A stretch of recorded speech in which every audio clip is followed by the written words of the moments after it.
AITA for asking my dad to drive me home in the middle of my engagement dinner. I female 26 just got engaged to my fiance male 32 who's the only son my future mother-in-law has, and she is incredibly involved in his adult life. At first that didn't bother me as I see it as a good thing that he has a good relationship with his mom, but it started getting worse with her constantly getting involved in my personal life as well. His family decided to have a small celebration for our engagement and they invited my family for dinner. I wasn't so comfortable with having a celebration cause I felt that my fiance and I should decided whether we want it or not. Anyways, I had my mom, dad, brother attend. We met some of his family members there as well. Things were going fine till my mother-in-law talked about wedding, honeymoon and stuff like that. My fiance was talking and I just sat there listening. She then started talking about future grandkids and this is when I got uncomfortable. I'm living child-free and planning on living child-free all my life, and I think that it mostly because of experiencing a traumatic death of my younger sibling, my sister, who was sick and I was the closest one to her. She was young and during her sickness I felt like I was being a mother to her. My parents knew how much her and I were connected and her death was so devastating. I will never know what it feels like to lose a child, but losing her felt like a piece of me was gone. I don't want kids thinking they'd be gone one day and I'll have to deal with this awful pain for the rest of my life like how I'm dealing with my sister's death. I'd already discussed this with my fiance, but instead of telling her to drop it, he just let her go on. My parents noticed her behavior. My dad told her that I wasn't planning on being a mom,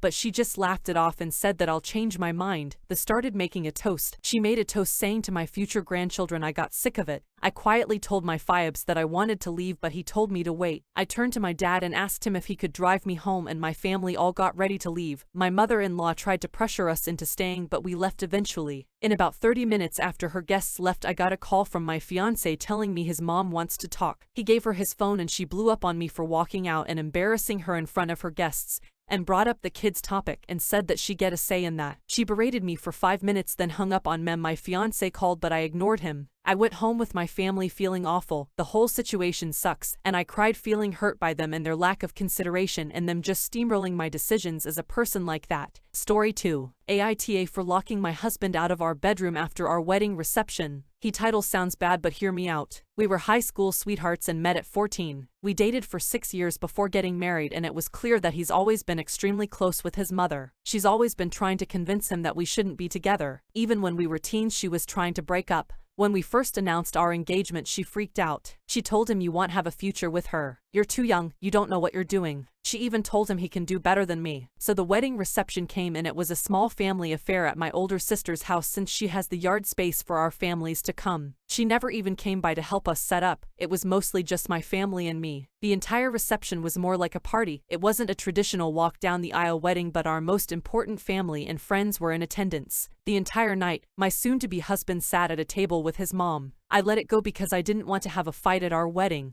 We still did traditional things like sharing vows, taking pictures, cutting the cake, but besides those moments it was like I barely saw him. When it came to cut the cake, he took the first slice over to his mother. I was upset because the first slice should go to the people actually getting married, but again, I let it slide. I spent my wedding at a table with my best friend and my 14-year-old brother-in-law. The night after the reception we got into it because he didn't help once with the wedding and for all the reasons above. And just when we were getting home, he tosses the cake in the fridge without covering it or anything. Here's where I may be an asshole, because I started asking him to wrap the cake and we got into a huge fight about if it was fine or not. I felt just done with the whole day, went into our room and locked the door. I was so mad I eventually ended up falling asleep, and he slept on the couch on our wedding night. I didn't mean to fall asleep, I just wanted some space for a bit. We've been fighting on and off since, and his mother has called me a bridezilla more than once, so I'm starting to doubt myself. Am I the asshole here for not allowing my new husband into our bedroom on our wedding night? Edit. I'm overwhelmed by the response, so I'll answer a few questions. Some people have said that I locked him out because of the cake argument. For me it was the icing on the night, so to speak, pun not intended.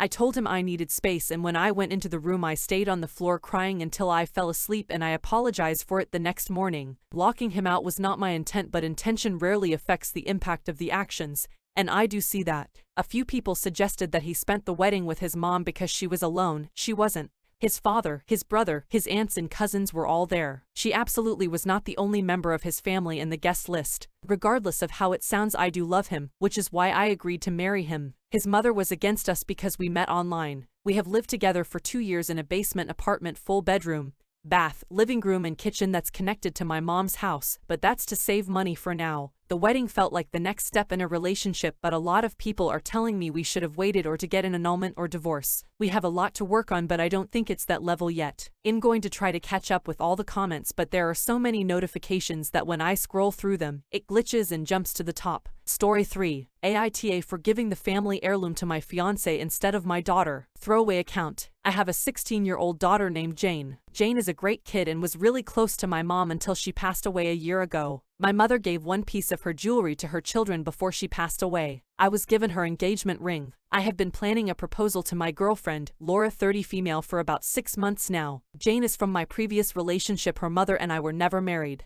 I've been dating Laura for about 5 years. I told Jane I was going to propose. She was happy about it and asked to see the ring. I told her I'd be using my mother's ring and Jane looked upset, so I asked her what was wrong. She said she had assumed the ring would be hers since she is my daughter. I explained the ring was given to me and there are other heirlooms, small items like rosary beads she can have. For clarification, I do have the money to buy a ring, but the sentimental value of this ring is why I wanted to use it. Laura also helped us take care of our mom while she was sick and they were close. I proposed to Laura with the ring and she said yes. After this happened, Jane cried to her uncle about it and he understands both points. His wife thinks I'm an ass, so do some other family members. I obviously can't take it back from Laura when I already proposed. AITA. Edit. The ring was given to me, not Jane. Laura has known my mother her whole life. Our mothers are best friends and have been hinting we should get married as long as I can remember. Update. My daughter and brother decided to call my father to come to my house and talk to me. Laura was out to dinner with her friends. My daughter and brother explained to my father their thoughts on the situation. I stayed quiet while they explained their points so that my father could really hear what my daughter was saying and so I could also hear her out. My father is a Marine veteran and very blunt. My father stopped them and said he's heard enough. He said my mother would have wanted Laura to have the ring and Jane isn't showing FHE maturity to receive an heirloom right now. He told her he's disappointed in her entitlement and that she needed to get her attitude in check by his next visit.